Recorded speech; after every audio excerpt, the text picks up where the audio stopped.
by Lisa Holland, senior news correspondent A British air accident investigator, has told Sky News he believes there were explosions on board a plane before it crashed 8 years ago, in Polish President Lech Kaczynski. Frank Taylor's findings challenged the original reports of the Russian and Polish authorities, which blamed pilot error for the crash in Smolensk, Russia, in April 2010, which had 96 people. In his first television interview, Mr. Taylor said, "I think they did not do a thorough investigation.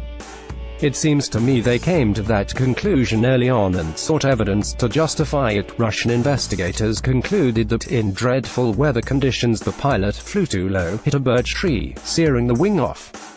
Mr. Taylor was involved in the Lockerbie and Manchester air crash investigations. He's examined high-resolution photographs of the crash site. He said, "If the tip of the wing had been cut off by a birch tree, the damage wouldn't have looked like this. It would have been bent back consistently backwards, rather than up and maybe even forward. As far as I can see, there was an explosion in the wing before the aircraft reached the birch tree. Possibly some of the bits hit the birch tree afterwards, but the evidence is that this explosion caused the wing tip to come off. Then the aircraft rolled, but at a higher altitude than the Russian report suggests.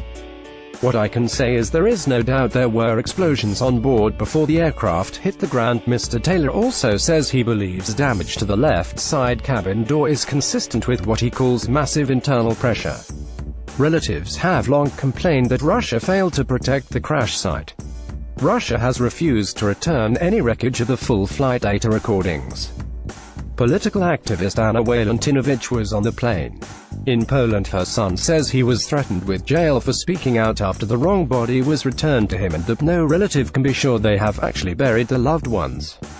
Those on board were on the way to the 70th commemoration of the Katyn massacre of Polish intellectuals, politicians and military officers by the Soviets in the Second World War.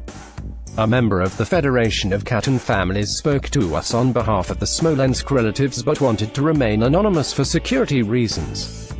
He said, "Some relatives have reported being threatened and abused by hooligans. I think it would be fair to describe it as they lived in a climate of fear. This is now no longer a Polish problem. This has become a European problem and perhaps an international problem. There now needs to be a cohesive effort to deal with both the air accident investigation side and the human rights violations that have clearly occurred. There are some important questions to ask Russia. Most of the relatives are utterly traumatized. They've been waiting for 8 years to discover the truth. Russia says the crash has already been fully investigated. Friends and relatives of those who say an EU resolution calling for an independent inquiry has been ignored. Even so, they won't give up on the belief that the full story of the Polish Air Force flight is still to be revealed.